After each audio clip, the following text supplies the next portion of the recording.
કે પેટ્રોલની તંગી પડી રહી છે. મસ્ત એપ્લિકેશન, વેબ એપ્લિકેશન બનાવી છે. પહેલા તો એક ઓપન સોર્સ HRMS છે, એટલે કે કોઈ બી યુઝ કરી શકશે. શું કરે છે દિવીત? શું કરો છો? આગ લાગે કેવું? તો ગાઈસ, કેમ છો બધા? મજામાં જશો તો સ્વાગત છે ફરીથી મારા એક ન્યૂ વ્લોગમાં ગાઈસ. તો અત્યારે હમણાં જસ્ટ ઘરે પહોંચ્યો છું અને મમ્મી અત્યારે કરી છે મંદિર સાફ. જો મમ્મી શું અત્યારે જસ્ટ ઘરે પહોંચ્યો છું અને મમ્મી મસ્ત કથા સાંભળી મંદિર સાફ કરતી હતી અને એક ન્યૂઝ સાંભળવા મળે છે કે પેટ્રોલની તંગી પડી રહી છે. શું કેવું મમ્મી? અરે તાર પપ્પા બિચારા એકવાર ગયા અને બહુ લાઈન હતી, પાછા આયા કે કેમ મારા લાઈનમાં ઉભો તડકો બહુ છે. મેં કીધું જાઓ, તડકો તો તડકો જેવ આવે પેટ્રોલ 200-300 જેટલું મળે એટલું જાઓ. મેં કીધું એટલે ગયા પાછા, હજુ આયા નહીં, કલાક થઈ ગયા છે. બોલો, મારા પપ્પા પેટ્રોલ પુરાવા કલાક થઈ ગયા છે પણ પેટ્રોલ મળતું જ નથી અને પૂરેપૂરું ટાંકી તો ફૂલ કરી જ નહીં આપતા. 200-300 જ પૂરા નાખવા દે છે, એવું કરે છે અત્યારે. એટલે અહીંયા અમુક પેટ્રોલ પંપ બંધ બી થઈ ગયા છે અને લાઈન જુઓ ને ગાઈસ તો એટલી બધી ભીડ થઈ ગઈ છે ને કે તમે પોલીસવાળા ઊભા નહીં રહેવા દેતા, એટલી બધી ટ્રાફિક થઈ ગઈ છે અત્યારે. ને મારે બી પેટ્રોલ પતી ગયું છે એટલે મારે પૂરા જવાનું. હું વિચારું ક્યારે જાઉં પણ બધે જગ્યાએ ભીડ છે, પોલીસવાળા ઊભા જ નહીં રહેવા દેતા અત્યારે. ટ્રાફિક એટલો જામ થઈ ગયો છે બધી જગ્યાએ અને અમુક પેટ્રોલ પંપ તો બંધ બી થઈ ગયા છે ગાઈસ. તો હવે જોઈએ પેટ્રોલ મળે છે કે નહીં મળતું. નહીં મળે તો ગાઈસ હવે તને નોકરી કેમ જવાનું અમારે? શું કેવું મમ્મી? હા, નોકરી બિચારા નોકરી ધંધા કરતા હોય, ગાડી વગરના કેવી રીતે જાય? અમારે જેવા શું કરે? અમારે તો છેક 30 કિલોમીટર જવાનું, 30 કિલોમીટર આવવાનું. દિવસ પણ અમારે તો 200 રૂપિયા પેટ્રોલ ખાલી થઈ જાય બધાને અને પેટ્રોલ મળશે તો અમારે તો હવે ક્યાં જવાનું મમ્મી? કઈ નહીં, સરકારને કઈ આવું થોડી હોય કઈ. હા, તો હવે યુદ્ધ ચાલે છે, બિચારી સરકાર બી શું કરે? પણ યુદ્ધ ચાલે તે નાના માણસોને નોકરી કરીને ખાવું પીવું હું નોકરી વગરનું હું આવશે પગાર? તો આ યુદ્ધ બંધ કરાવો ફટાફટ સરકારને કહો હવે. અને ગાય જતા પેટ્રોલ પુરાવા જાઉં છું, ત્યાં શું ચાલુ રહ્યું તમને બતાવું.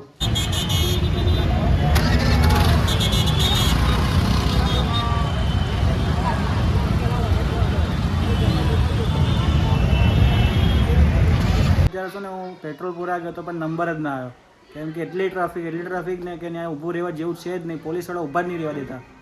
તો અત્યારે હું પાછું રિટર્ન હવે હું રાત્રે પુરાવા જઈશ. તો હવે રાત્રે આઈ હોપ કે ટ્રાફિક ઓછી હોય, કેમ કે મારા ગાડીમાં એટલું પેટ્રોલ છે નહીં.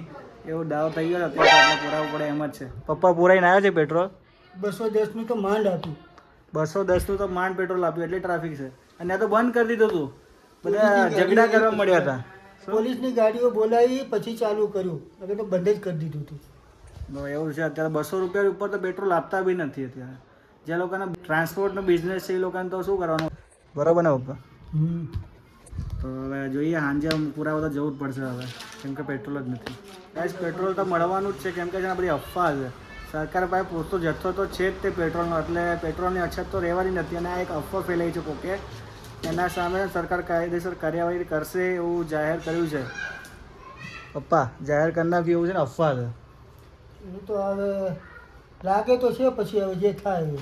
અફવા જ છે. આ સરકારે છે ને આ કોકે અફવા ફેલાઈ છે એટલે સરકાર એને સામે કાયદેસરની કાર્યવાહી કરવાના છે.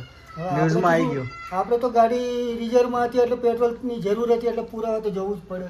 સાચું માનતા નહીં, પેટ્રોલ મળશે જ તે એની ટાઈમ તમે પુરાઈ શકો છો, એટલે બહુ હાઈપર ના થતા. બરોબર ને? બરાબર. આજે 4-5 કલાકથી અમદાવાદના દરેક પેટ્રોલ પંપે લાઈનો લાગી છે પેટ્રોલ અને ડીઝલ માટે. ખરેખર આ અફવા છે અને આ પેટ્રોલ અને ડીઝલના સપ્લાયમાં સરકાર તરફથી કે ઓઇલ કંપની તરફથી કોઈ તકલીફ નથી અને જોઈએ એટલું પેટ્રોલ ડીઝલ મળે છે. અત્યારે પેટ્રોલ પંપના ઓનર અને એસોસિએશનના પ્રમુખ અરવિંદભાઈએ જાહેરાત કરી દીધી છે કે પેટ્રોલ પંપની કોઈ અછત છે નહીં અને આપણા પાસે સ્ટોકમાં પડ્યું છે પેટ્રોલ અને ડીઝલ બધું, એટલે બહુ હાઈપર ના થતા. બરાબર પપ્પા? આ બધી અફવા ફેલાઈ હતી સાબિત થઈ ગઈ છે, એટલે હવે છે ને કોઈ દોડધામ ના કરતા બધાને પેટ્રોલ મળી જશે. અત્યારે અમે જઈ રહ્યા છીએ અમારા કાકાની ન્યા. બરોબર, અત્યારે જઈએ છીએ કાકાને ત્યાં, કેમ કે આજે મારી બેન ત્યાં રોકાવા ગઈ હતી એટલે અમે અત્યારે ત્યાં મળવા જઈએ છીએ એમને. અને ખાવાનો પ્રોગ્રામ ત્યાં જ છે, જમવાનો પ્રોગ્રામ ત્યાં જ છે, એટલે ચલો મળીએ, બધા મજા આવશે આજે. અમે લોકો ફાઇનલી મારા કાકાને ત્યાં આવી ગયા છીએ. તો મિત્ર ગુડ ઇવનિંગ. શું ગુડ ઇવનિંગ? Good evening. રાત પડી હવે તો. આજો મિઠુંદા મારા કાકા. હા ગાઈસ જો કાકાને આવતા રહી છીએ અત્યારે.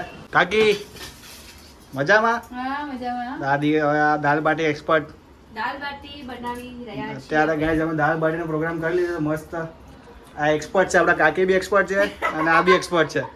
એટલે આવી દાળ બાટી ખાવ તો બહુ મજા આવી જશે. શું કરે છે દિવીત? પીવે છે. મમ્મા પીવે છે દિવીત. એ દિવીત ટીંગુ ગોલું મોલું મજામાં? મજામાં.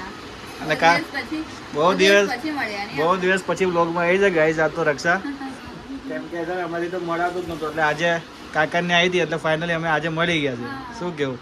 અને આજે મસ્ત કેવો હવે તો દૂધ પીવે છે અને મોટો થઈ ગયો હવે તો. શું કેવું મમ્મી? મોટો થઈ ગયો પણ આ તો રમાડે એવો. રમાડે એવો થઈ ગયો છે ગાઈસ. અને કાલે છે ગાઈસ શું ખબર છે તમને વ્લોગમાં શું કીધું હતું? આ યાદ છે ને તમને? યાદ છે ને મમ્મી? મંગળવાર પાછી આવવાની પણ નથી આવવાની. હા ગાઈસ મંગળવારનું કીધું હતું. કાલે છે મંગળવાર એટલે આને તેડવા આવ્યા છીએ પણ એવું છે જ નહીં. 5 દિવસ થોડું વધારે લેવાનું. ત્યારે ગાઈસ છે ને રક્ષા અહીંયા રોકાવાની છે કેમ કે અમારા કુલદેવની સ્થાપના છે, નવું મંદિર બન્યું છે ને એટલે તો 5 દિવસ વધારે રોકાવાની છે. તો 5 દિવસ એટલે અમે શનિવાર રવિવાર તેડવા આવશું રક્ષા. બરોબર? શનિવાર રવિવાર આવશું. શું થાય છે દિવીતને? શું થાય છે દિવીતને? ભૂખી લાગી છે? ભૂખી હે ખવડાવો નહીં કેમ આવું કરો છો? જો જો જો જો જો જો ભૂખ લાગી હોય ને ખવડાવતો નથી હે. આ શું કરો છો? આગ લાગે કેવું? તો બહુ ધુમાડો કેમ? અરે આ બાટી થાય છે ને એટલા માટે. આ સ્મેલ કેટલી આવે છે? 4 દિવસથી લોઢી ગરમ થાય છે. પેલા તો કાંઈ પિઝા એનું ન હોય કાંઈ લોઢીનું, આ કાંઈક બીજું થાય છે. પિઝા, બીજે દિવસે પાવભાજી, ના ઓહો, ના પિઝા દાબેલી, દાબેલી. દાબેલી, પછી કાલે પરોઠા. એટલે અને આજે આ 4 દિવસથી એકને એક લોઢી ઓલી ધોવાડો ન થાય તેલવાળી. હા એટલે તમે છે ને 3-4 દિવસ એટલે બહુ સારું સારું ખાખા કરો છો. પિઝા ખાના પિઝા. અત્યારે દાલ બાટી જો આવી બને છે જો. હા ખાઈ હોય ને તો આવી જજો. પછી કહેતા નહીં કીધું નહીં. હું કેવું? હા જો મસ્ત છે. શેકાઈ ગઈ છે. તને બહુ ભાવે દાલ બાટી? ના એટલી બહુ નહીં, થોડી ભાવે. ઘણી ભાવે. તો અત્યારે કૃષ્ણ એક મસ્ત એપ્લિકેશન વેબ એપ્લિકેશન બનાવી છે તો હું તમને બતાવું છું. 4:30-5 HRMS બનાવી છે, વેબ એપ્લિકેશન છે. હજુ લાઈવ તો નથી કરી. શું કિશો? લાઈવ કરવાની બાકી છે, થોડાક દિવસમાં આવી જશે લાઈવ. એટલે આના વિશે શું થોડુંક સમજાય તો ખરી? એટલે આ શેના માટે યુઝ થાય? પહેલાં તો એક ઓપન સોર્સ HRMS છે એટલે કે કોઈ બી યુઝ કરી શકશે. અને અત્યારે જે છે ને એ એની અંદર ટોટલ 4 યુઝર્સ છે. એક તો એડમિન હશે, HR હશે, પ્રોજેક્ટ મેનેજર અને એમ્પ્લોય. હવે રોલ બેઝ એક્સેસ છે એટલે કે એ લોકોનું એક ઈમેલ હશે, પાસવર્ડ હશે, એના ઉપરથી તે લોકો લોગિન કરી શકશે. તો પહેલાં એમ્પ્લોયનું લોગિન કરીએ તો એનું ડેશબોર્ડ ખુલશે. એટલે એમ્પ્લોયની ગમે તેટલી હા, પછી એમ્પ્લોયના જે બી ટાસ્ક હોય, જે મેન્યુઅલી કરતો હોય, ને તે હવે ઓનલાઈન કરી શકે. એટલે વર્ક જે છે ને ઇઝી થઈ જાય. લાઈક અટેન્ડન્સ માર્ક કરવી છે તો ભાઈ લીવ માટે એપ્લાય કરવું છે તો એ બધું આમાં કરીએ કે એના ટાસ્ક જોઈ શકે કે પ્રોજેક્ટ મેનેજર એને કે પ્રોજેક્ટ મેનેજર એને કેટલા ટાસ્ક આપે અને કેટલા કમ્પ્લીટ થયા છે કેટલા બાકી છે હજુ એવી. બીજું જે છે ને રોલ પ્રોજેક્ટ મેનેજરનો કે જે તમને ટાસ્ક કોઈ એક પ્રોજેક્ટ મેનેજરની અંડરમાં કંઈક 4 થી 5 એમ્પ્લોય છે તો એને કેટલા ટાસ્ક આપવા છે તો એ આ ટાસ્ક અસાઇન કરી શકશે. જેમ કે એમ્પ્લોયને સિલેક્ટ કરશે, એનું નામ, એનું ડિસ્ક્રિપ્શન આપશે કે એનું ટાસ્ક શું છે, એની ટાસ્કની પ્રાયોરિટી સેટ કરશે કે મીડિયમ છે કે હાઈ છે, પછી એની કેટેગરી સિલેક્ટ કરશે કે ડેવલપમેન્ટમાં છે, ટેસ્ટિંગમાં છે કે પછી ડિઝાઇનિંગમાં છે, અને પછી અસાઇન કરશે ટાસ્ક. એટલે એ ટાસ્ક જે છે એમ્પ્લોયમાં જતો રહેશે ને એમ્પ્લોય પછી ટાસ્ક ઉપર વર્ક કરશે અને એની પર પ્રોગ્રેસ પણ જોઈ શકશે આ પ્રોજેક્ટ મેનેજર.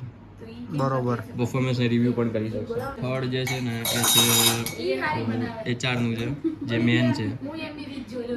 HR લોગિન કરશે એટલે HR ની અંદર જે છે ને HR બધા એમ્પ્લોયના તમને ડેટા મળી જશે આમાં. એ એમ્પ્લોયને એડ બી કરી શકે. એટલે એમ્પ્લોયના બધા ડેટા એમાં અને મળી આની અંદર છે ને અત્યારે બેઝિક પેરોલ રાખ્યું છે, પ્રોપર નહીં પણ બેઝિક પેરોલ છે કે જેમાં પેરોલ કરી શકે.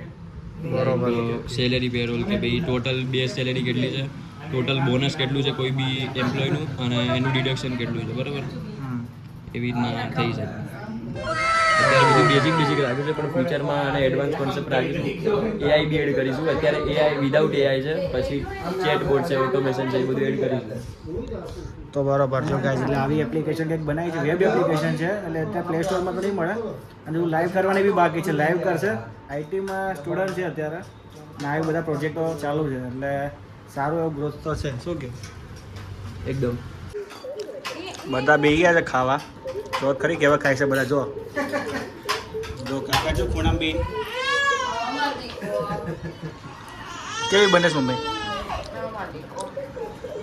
દિવ્યા તને તો બહુ ભાવે છે ને કાકે? એને સાચવે છે જો અમાર કુમાર આયા નહીં એટલે એની હારે બેસે ખાવા. હો પતિ વ્રતા નારી કહેવાય. અહીંયા તો લોકો જોર જોરથી બકબક કરે છે. પણ આ બીજાને જો શાંતિ થઈ ગયો છે જો. આ જો હોય નહીં એકદમ તમે લોકો એ એટલું બકબક જોજો કરો વહી ગયો છે બિચારો જો. આ લોકો જો શું કરે છે. આ દેવીને હોવા દો કે ઊંઘ આવે છે અને તમે લોકો બકબક કરો છો. ફાઇનલી મિત્રો ઘરે પાછા આવતા છીએ અને હવે આજના બ્લોગને કરી દઈએ છીએ અહીંયા એન્ડ. જો બ્લોગ ગમ્યો હોય તો લાઈક કરજો, કંઈક કહેવું હોય તો કોમેન્ટ કરજો અને ચેનલમાં ન હોય તો સબસ્ક્રાઈબ તો કરતા જ જજો. તો ચલો મળીએ નેક્સ્ટ બ્લોગમાં. ત્યાં સુધી બાય.